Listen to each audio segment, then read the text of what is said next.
trustees from several different unions? The only thing I have close to it is different locals of the same industry. Okay. So I don't have separate, you know. Because here in our system, and I guess the reason that you do that is you've got multiple employers who all have a common interest, right? Correct. And then you have basically one union, but you might have several locals who've got one interest. So the playing field between management and labor is pretty equal, right?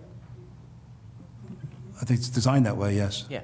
Well, in this particular case, have you ever heard of management, or in this particular case, we have a situation where the employer is homogeneous, one employer appoints its trustees, but then there's all these different unions out there, and they don't have equal representation on the board of trustees.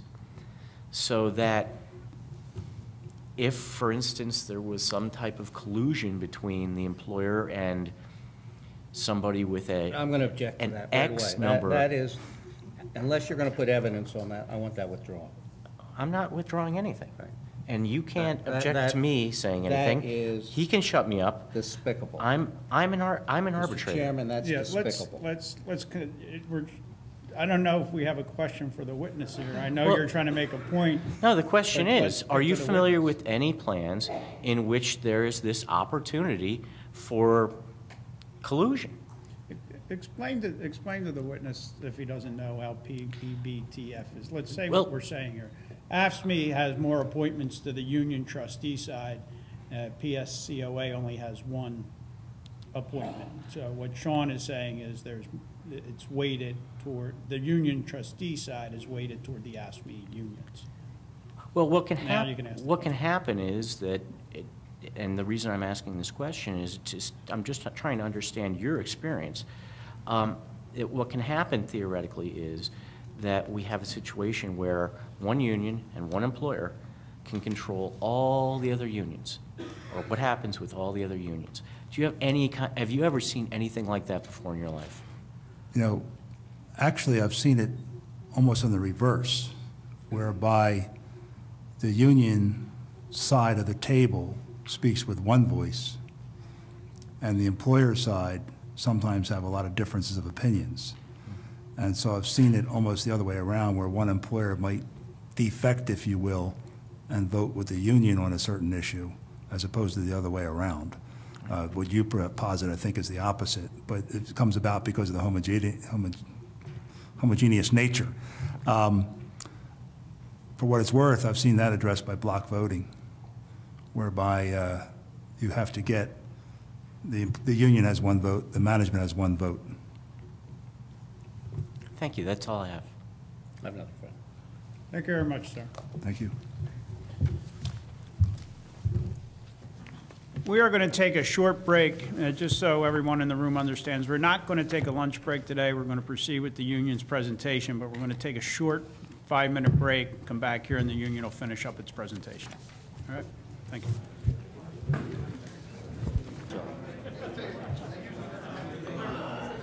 All right, we're going to go back on the record here.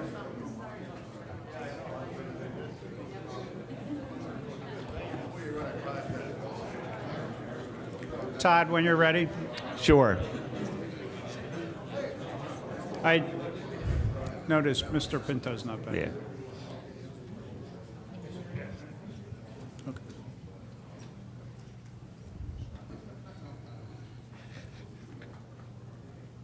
Okay. Well, while we're waiting for him, why don't you tell us what's next? Sure. And we can probably start the next presentation. The next presentation we have is a video presentation. So if I can ask for at least the front lights to be turned down a little bit. It's playing on the screen now. I think that one. Oh, can you? Okay, and just so we know, during the video presentation, there's no need for the court reporter to record anything.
Thank you. If you can turn the lights back up. At this point in time, I would like to present the closing remarks of President Roy Pinto.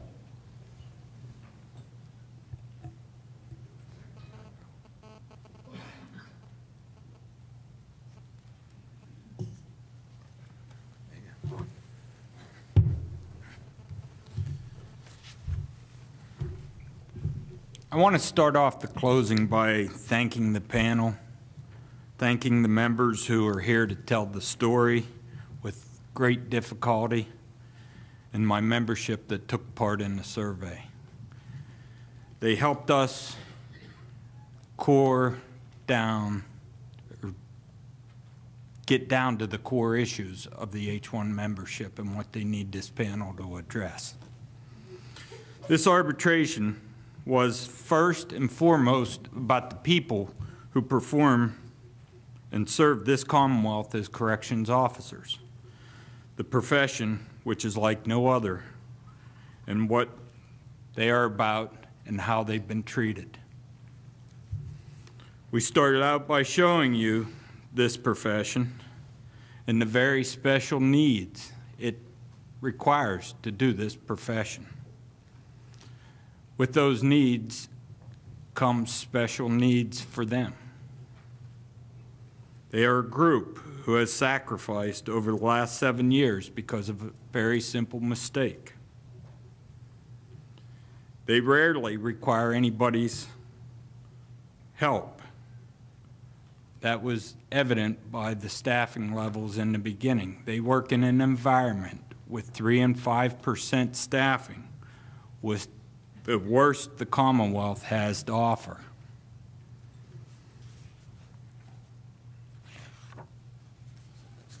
What they require of this panel is a fair and equitable contract to protect the benefits that they work so hard to achieve. All collective bargaining has cost associated with them. It's difficult to address any core issue without adding cost. We have presented issues. We've also presented ways to keep the cost down on those same issues. It's impossible to address them without any cost. We heard one person refer to do our job. We've done our job, okay? Our job is protecting these people. It's bringing these people here who the Commonwealth has protected. Now we're asking this panel to protect. We have limited what we are asking the panel to address. This bargaining unit suffers many, many more issues than what we put in front of you over the last 5 days. But you see the importance by the testimony of corrections officers. They're not professional at testifying, but they came and told you their nightmares, their stories, what they go through. It's a very difficult profession. It takes a very special person.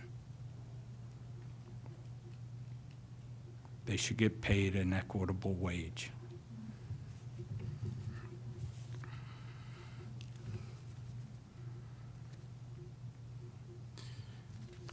While you're in executive session, I hope that we've left an imprint with you about what they go through on a daily basis.